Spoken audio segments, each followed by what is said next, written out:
Okay, I want to introduce energy. Energy is something that's fundamental to physics. It's something that some people think is the most important aspect of physics. Um, let's talk about this. I'm asleep in bed. Okay, I wake up. That's me in bed. I wake up. I've got a certain amount of chemical energy in my body. Okay, so I've got something, energy stored in my liver, a little bit in my muscles, things like that, that allows me. It comes from the food I ate before, and so I have this certain amount of chemical energy. And then I get out of bed and I run downstairs to get breakfast. Okay, so some of that chemical energy has become kinetic or moving energy. Okay, my body has a certain amount of energy because I'm moving. So I've transferred it from chemical energy into moving the muscles and moving my body. The same total is there as before if I add those two up there. And that's one of the things about energy. Energy can't be created or destroyed. It can transfer from one form to another, or from one system to another, but it's never created or destroyed. Then I eat some breakfast, and my total amount now has increased. It's increased because I'm taking energy into my body. Where did that energy go? I just said it can't be created or destroyed. Well, this was, I don't know what this is. Maybe it's cereal, and that was, little oats or corn or I don't know what, right? And that had energy added to it by the sun. So you can sort of see this big chain of things. Energy from the sun to the plant went in my mouth, the chemical energy increased in my body. So in this system here, my chemical energy increased because it was transferred from another system. Then I go and kick a soccer ball, and all of a sudden, my chemical energy, whoops, I should draw this like this. My chemical energy decreased because I transferred some into moving me and some into moving the ball. So energy was transferred out of the system into the ball.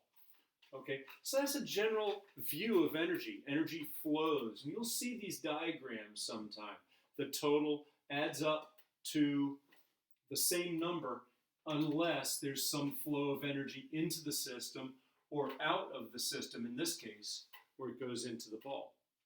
So that's the concept of energy. And in physics, we measure energy in what's called joules. It's a guy's name, therefore it's capital, and it's not J-E-W-E-L-S. It is J-O-U-L-E-S, joules, J.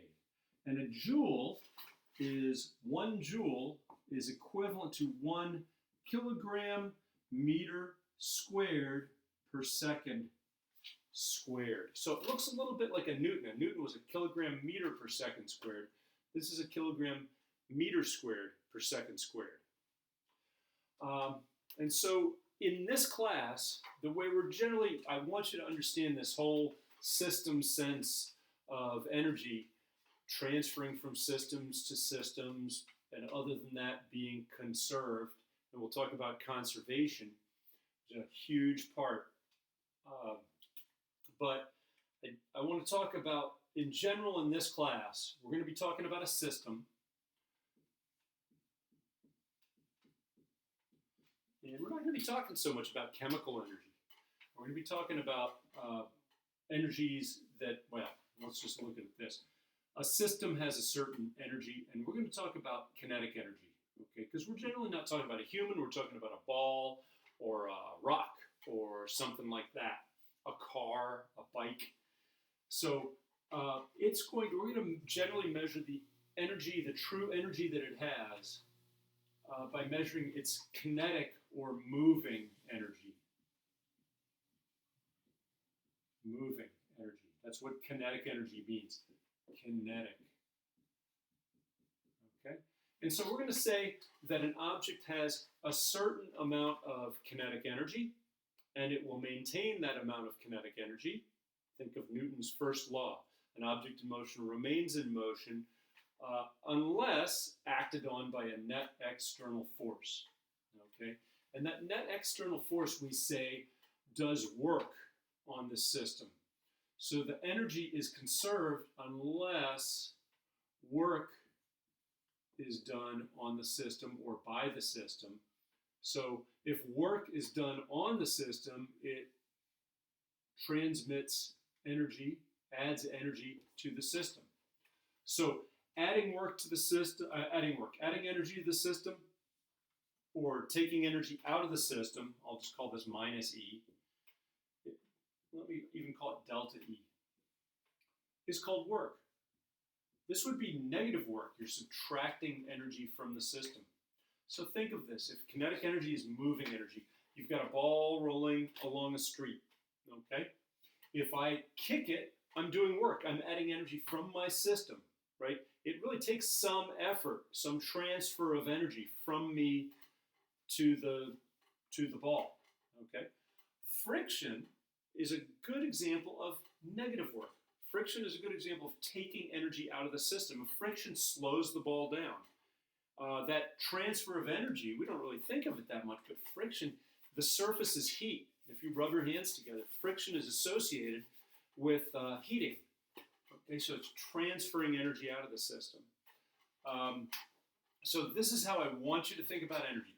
Work is transferring energy into a system. Negative work is transferring energy out of a system. And so this might be a different system, right? If that's the ball, this might be me. So I did work on it. And this might be the road. Did negative work on it by taking energy out of the system. And this all is known as the work-energy theorem. Work-energy, that's supposed to be an R, work-energy theorem. It's a pretty fundamental part of physics, work-energy theorem. Okay?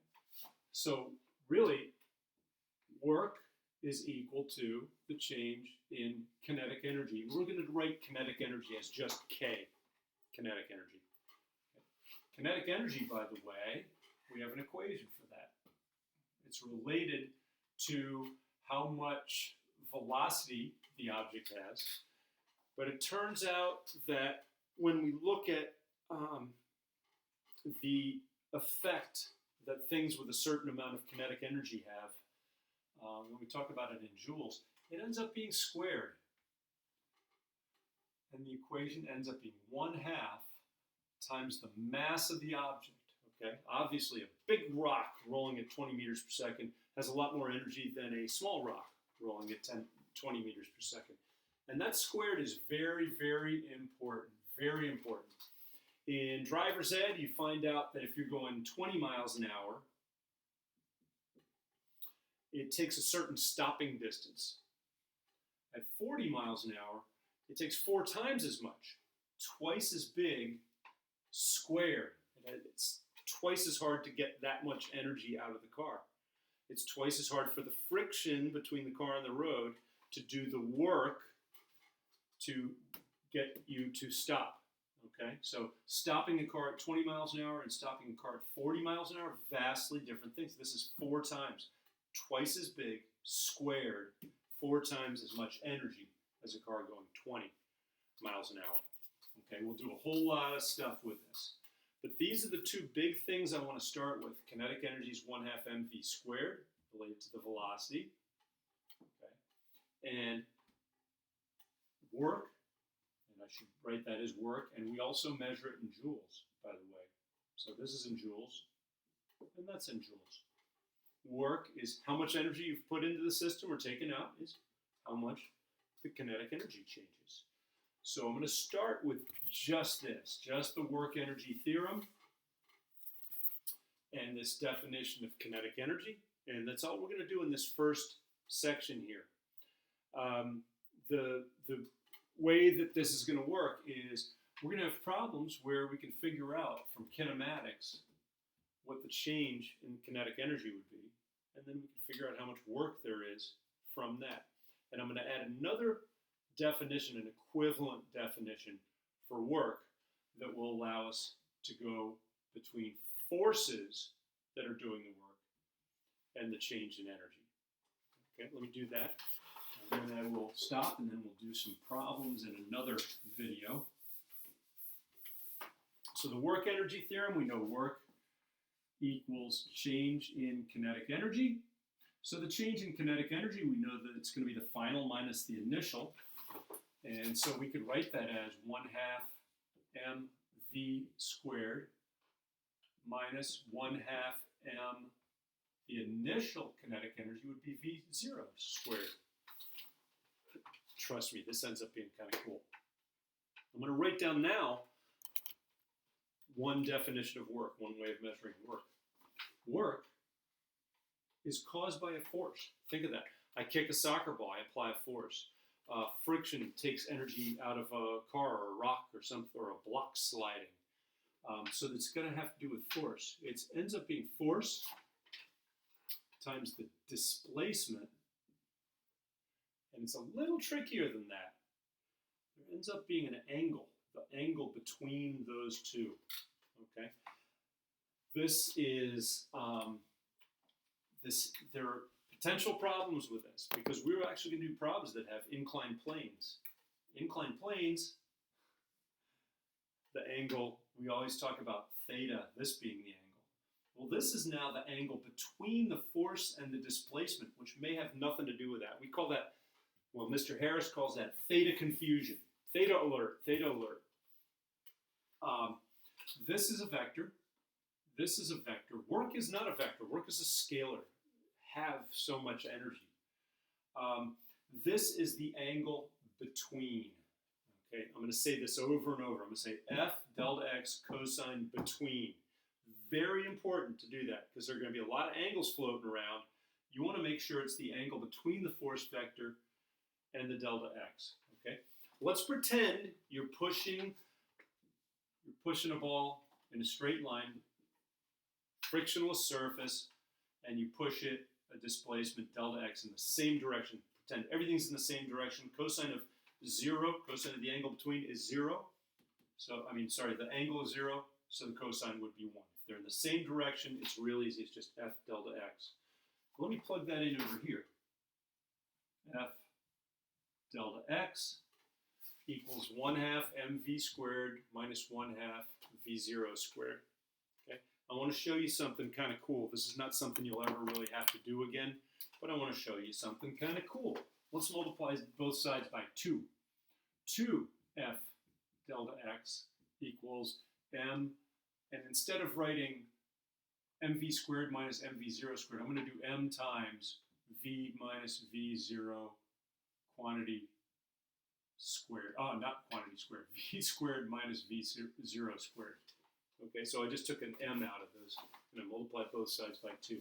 Well, remember, force equals ma. Force, net force, and this is the only force we're talking about, is m times a times delta x equals m times v squared minus v0 squared.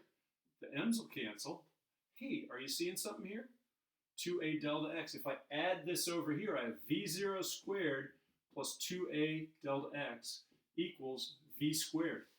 That's one of our kinematics equations. That's where that comes from. I shouldn't say that's where that comes from. That's one way that you could derive that equation, which I think is a kind of a neat thing. It's based on the work-energy relationship. Okay? But I'm going to come back to this. So really what we've got is we've got the definition of kinetic energy, we've got the work equation, and we can solve some problems. So let's do that. I just wanted to do that derivation to show you that, that this is something that allows us to relate kinematics and forces and so forth. So let's do this. I push on a box. It's frictionless, no friction. Okay? And if I push on it with a force of 10 newtons and it has a mass of 2 kilograms, I want to find out how much it will speed up. Let's say it starts from rest, and I want to find out how much it'll speed up when I push it 2 meters with that force of 10 newtons. Well, I know work equals change in kinetic energy. The work would be F10 times delta x, 2, times the cosine of the angle in between. Let me be really careful. And I want to see fingers pointing when you solve these things. Force, delta x, that's 0 angle, cosine of 0. I'm not going to do that a whole lot. If they are in the same direction, it's always going to be cosine of 0, which is just 1. Delta x will be 1/2 m, I'm sorry, let me do 2. 1/2 times 2 times v squared minus 1/2 times 2 times v0 squared. All I'm doing is 1/2 mv squared for the final, 1/2 mv0 squared for the initial. 20 times cosine of 0 is 1. 20 joules equals 1/2 times 2, 1/2 times 2. This ends up being v squared minus v0 squared, but v0 was 0. So v ends up being the square root of 20 meters per second, whatever that happens to be, 4 point something, I can't recall what it is, meters per second. So we just found the final velocity. Notice what we did. We didn't use a kinematics equation. We used the work-energy theorem, and then we applied the definition of work and the definition of kinetic energy, and we were able to solve that problem. It turns out that by using energy relationships or force and kinematics relationships, you can solve the same problem. Okay? I'm going to stop right there for now. I just wanted to demonstrate how we do this, and then I will do another video where I solve more problems with that approach.